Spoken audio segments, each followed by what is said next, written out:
Hey campers, Georgia, back in the man cave, doing some research on this guy. See that? It's a Colonial, an old one.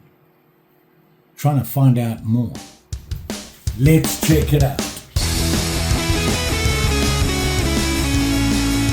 You know, I like the vintage old folding knives, especially the budget ones. I'm a budget guy, so I stick to that. You know, I see a lot of the bigger names out there with some older knives from them. They're just out of my budget. But I found this guy.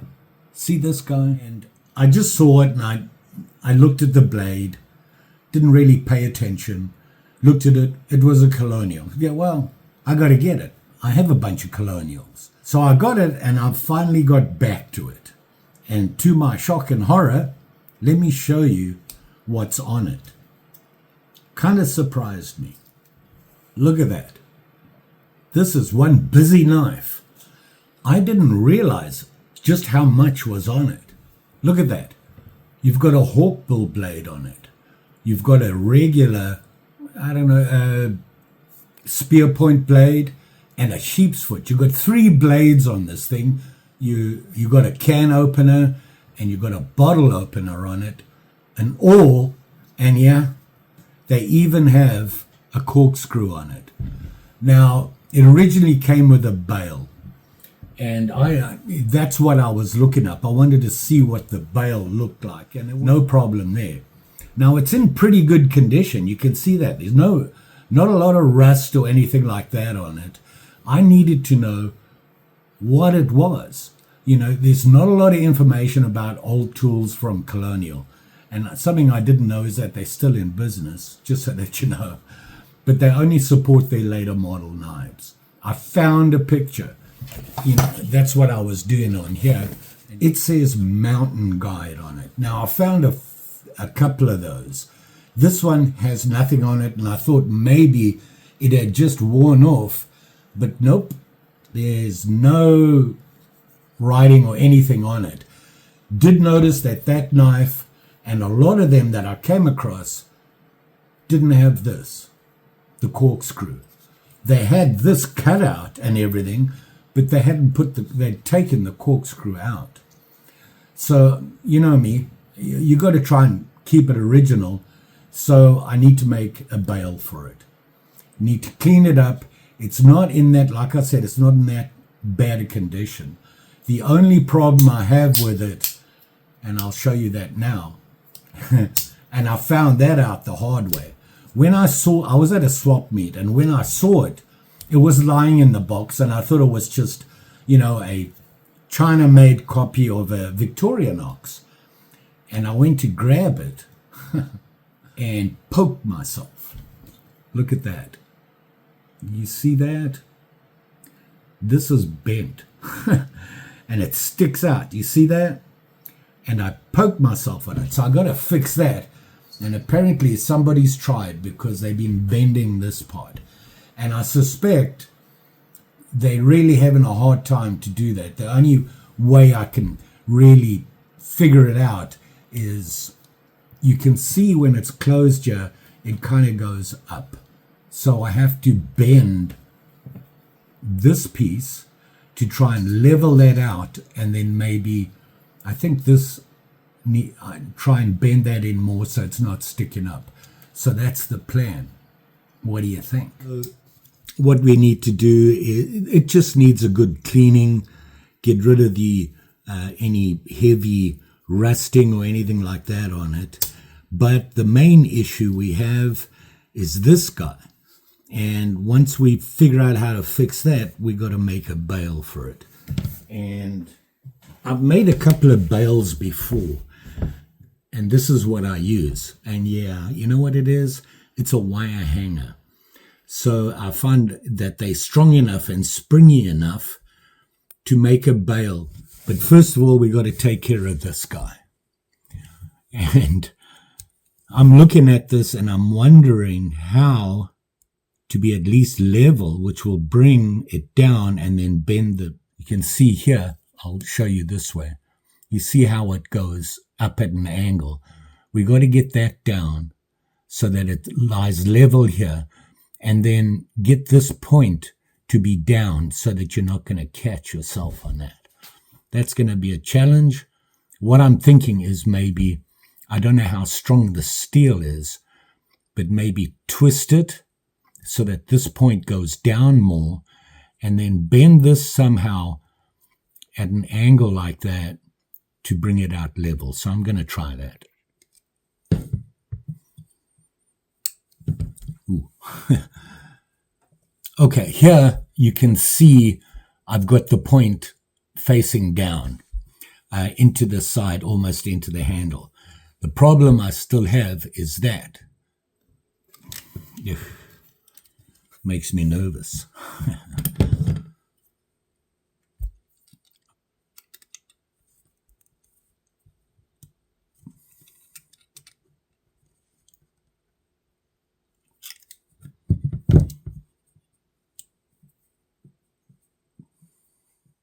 I got it into the position I want.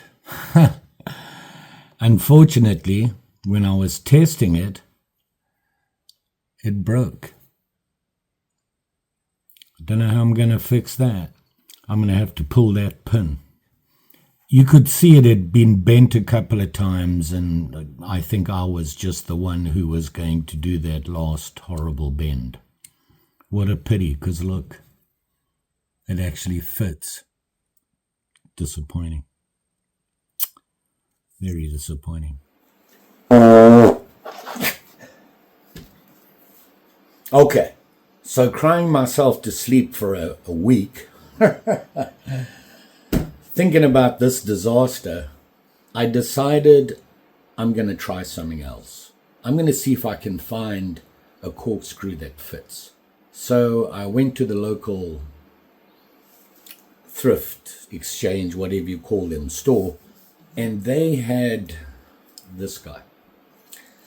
Yep, it's a overseas people made one. Actually, it's interesting. Look at that. It's got all these little tools and stuff on it. But yep, look what they got. And not only that, I went back there and I looked at all the other ones that had the corkscrew on it, and the corkscrew was too big. This was the only one that fit. One of the reasons is how thin it is. The other ones were really thick. I would have had to grind them down, and I would have probably have to shorten them because they came to about here. So the plan is to beat this thing up as much as possible and get that off without damaging it. Putting it on this guy. So here you can see they're pretty much the same size, and it'll fit in there, I hope. This has a hole drilled through, and it's a solid piece. Their one, you can see here, was not a solid piece. What they did was they just bent this around the pin, like in a circle. And of course, with all the bending and trying to adjust it, I was the one who would suffer the worst. And it broke. I'm going to take this guy apart and get that out. And then I'm going to have to pull this pin without messing anything up, put that in and put a pin back in. So I'm going to pull this guy apart. Now, interestingly enough, it had these. Certainly not Swiss made. So let's pop off these things. I wonder if they come off easy. Oh, nope, they didn't. Ha! Let me do it the correct way. If you want to do it right, you've got to use the right tool. Yeah, I think it's just going to break all the way down there. I don't know. I think it was just glued on, right? Yeah, look at that. They just glue it on. Okay, wow. Let's see if we can do this without breaking this. What do you think? Do we care? Not really. That came off. I'm going to grind these off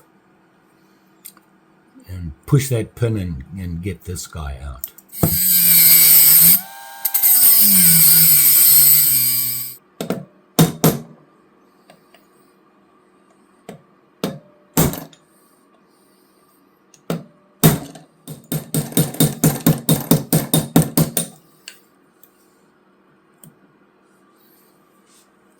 Got it.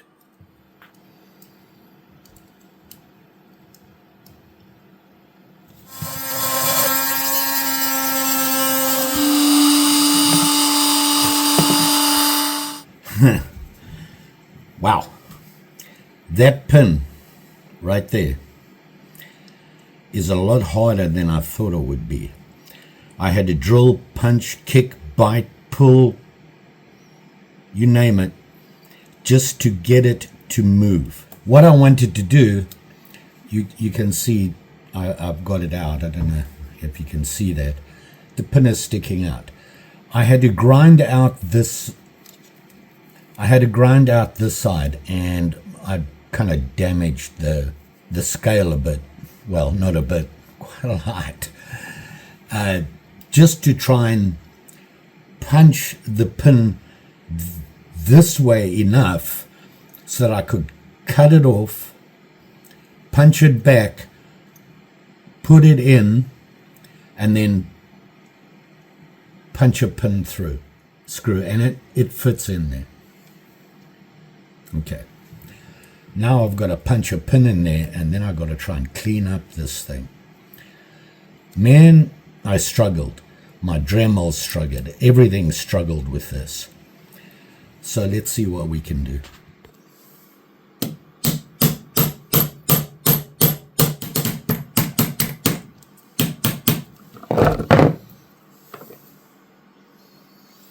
Woot! And it works fine. The problem is I did some real damage on the scales, but maybe I can clean it up and make it look kind of sort of okay. Got to put the bail on. Huh.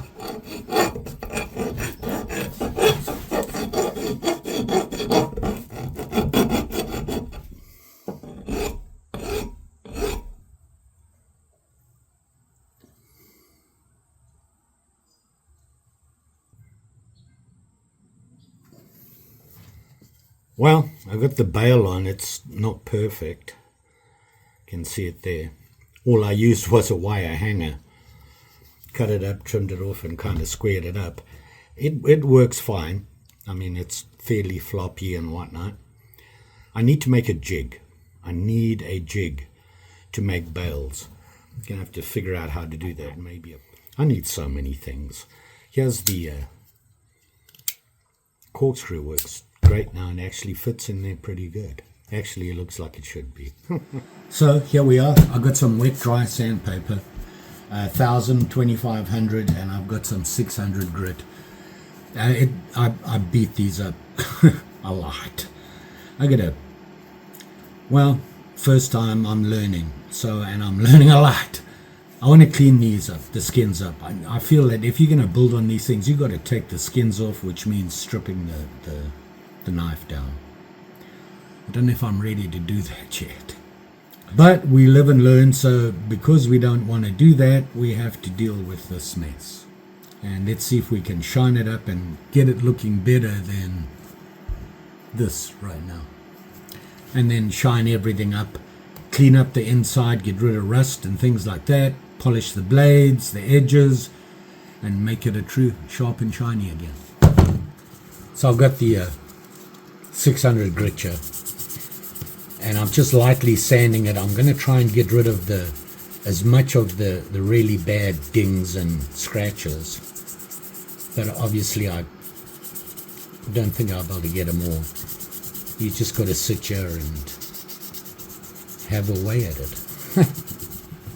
So here I'm done with the 600 grit, which really just got rid of a lot of the rough stuff. But let's go to 1000 and give it a really good polish.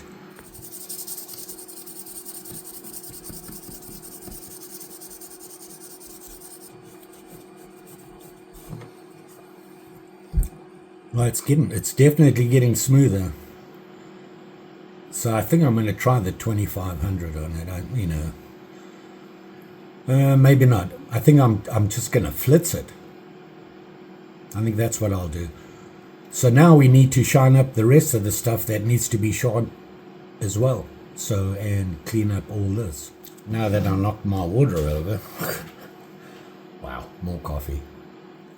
I have some 1000 on a block, 2500 on a block. But first of all, I'm going to go at these guys, everything external, and then we'll get on to the blades and whatnot. I'm actually hitting it with some 600 right now.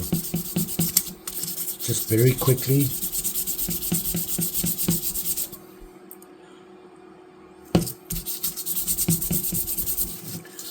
Around the edges here.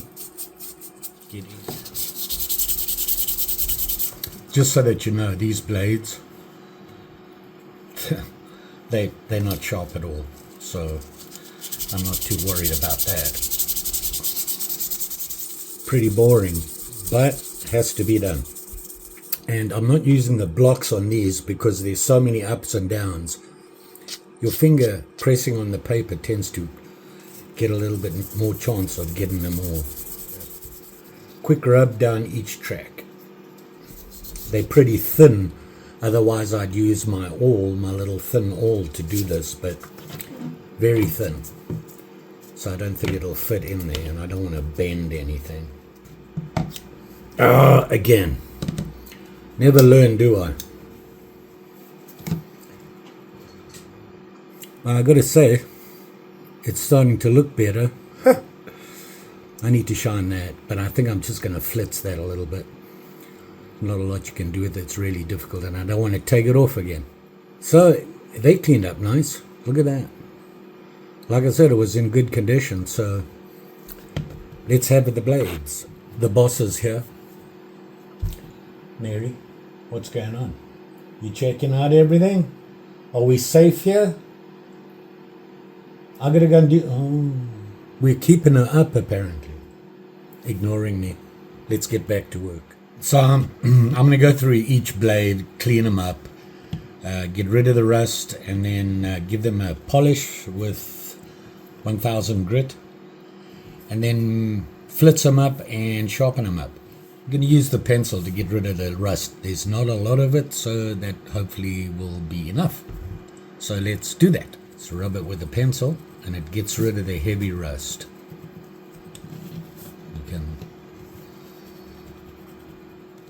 So when I rub it, it takes off the heavy stuff. And like I said, this was not my brilliant discovery. I saw it on this channel. You might want to check him out. He does some awesome stuff. Tell him I sent you. With 1000 grit on a stick. Okay, third time I knocked the water over. I'm not even going to bother cleaning it up this time. I do. I have a piece of wood. I'm just going to put it under there and use it as a brace while I go back and forth.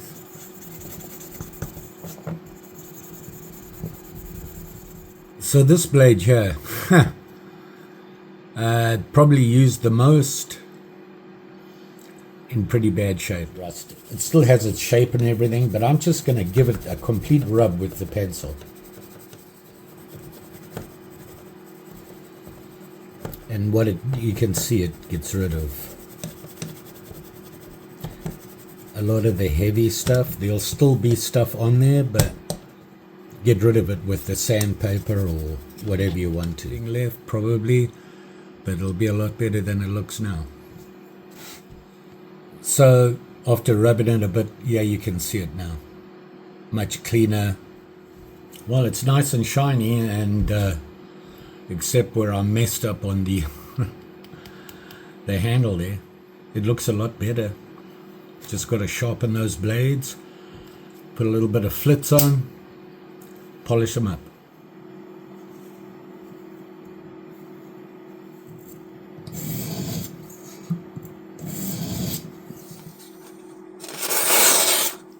So I'm just gonna flitz the blades quickly, give them a polish. Got to be careful now, sharpened in, which doesn't mean a lot in this house. And then there's Miss Mary. I got a package in today and she's inspecting the box. Mary, what are you doing? Huh? What are you doing? Wow. This is what I deal with on a daily basis. So, there you are, campers. My Colonial. Cleaned up very nice, actually. Worked out pretty good. Unfortunately, like I said, I kind of messed up on the pins there. Got to figure out how to do that. And a lot of people have mentioned using the razor blade trick, where you force the razor blade in and it pulls it apart. Gonna have to try that. If you watched my last video, this guy, pretty sure this is a camelus. There's no markings on it. The only identifiers are Forged USA. A beautiful knife. I mean, solid, everything. It's got a broken spring and a missing blade. So I plan on taking it apart and thinning it down, taking out the missing parts. And I think I'm going to use the razor blade trick to do that. I didn't think about doing that with this. The blades and everything, it wasn't in that bad a shape. There was a little bit of rust and some marks on the blades. This blade was pretty beat up. It is probably the main used blade, which is probably why it had more abuse on it then. You can see here how busy it is. You've got a hawk bill, you've got an awl, and notice that the awl does not have a hole in it, so it's not used for sewing. You can't really sew with it. You have the can opener, you have a fairly short sheep's foot, and then the big old, I want to say, spear point, and then my homemade bail on it. Something else I got to work on. It cleaned up really nice, shined up. The blades are nice and sharp. The Colonial stuff out there, they were a budget company, everybody said, and they didn't keep track of anything. It's really hard to age them. The whole reason for the trauma involved with this thing was that actually worked out better than I thought it would. It's a little bit different corkscrew. I learned a lot. It was a good test. So like I said, I'm going to start doing more of that. I want to start taking these guys apart. You learn as you go. That's why I do it. Sometimes chicken, sometimes feathers. What can I say? You all be safe out there, especially with this stuff. Poke myself. I've been lucky. Haven't done that in a while. And on my medications, it's not pretty. So I have to be careful of that. But no problem. Just had to put some pressure on it for a while and then put a band-aid on and it's fine. Would like to do a lot more of this restoring stuff. And that's one of the reasons I actually go out there to the antique malls and that sort of thing and look for beaters. It's nice to find a really nice knife. And I do now and again, where I found the last mall that I went to, I found a really nice Victorian ox, a cub, scout, pristine, or literally just wiped it with a cloth and I was good. That doesn't happen that often, certainly on my budget. Fix it up. For me, it's very rewarding. Even if it doesn't come out perfect, it's still better than it was. Don't forget, like, share, subscribe. You know the story. Pretty sure I'll be back. The more of these that I do will be better for me. I learn every time I do it, so I try to use those little tips that I learn, and from you guys always giving me tips. It's great. Love that. My Colonial 3-blade camper, or 1, 2, 3, 4, 5, 6, 7 tools. Thanks for watching. Always appreciate it. And we'll see you again soon.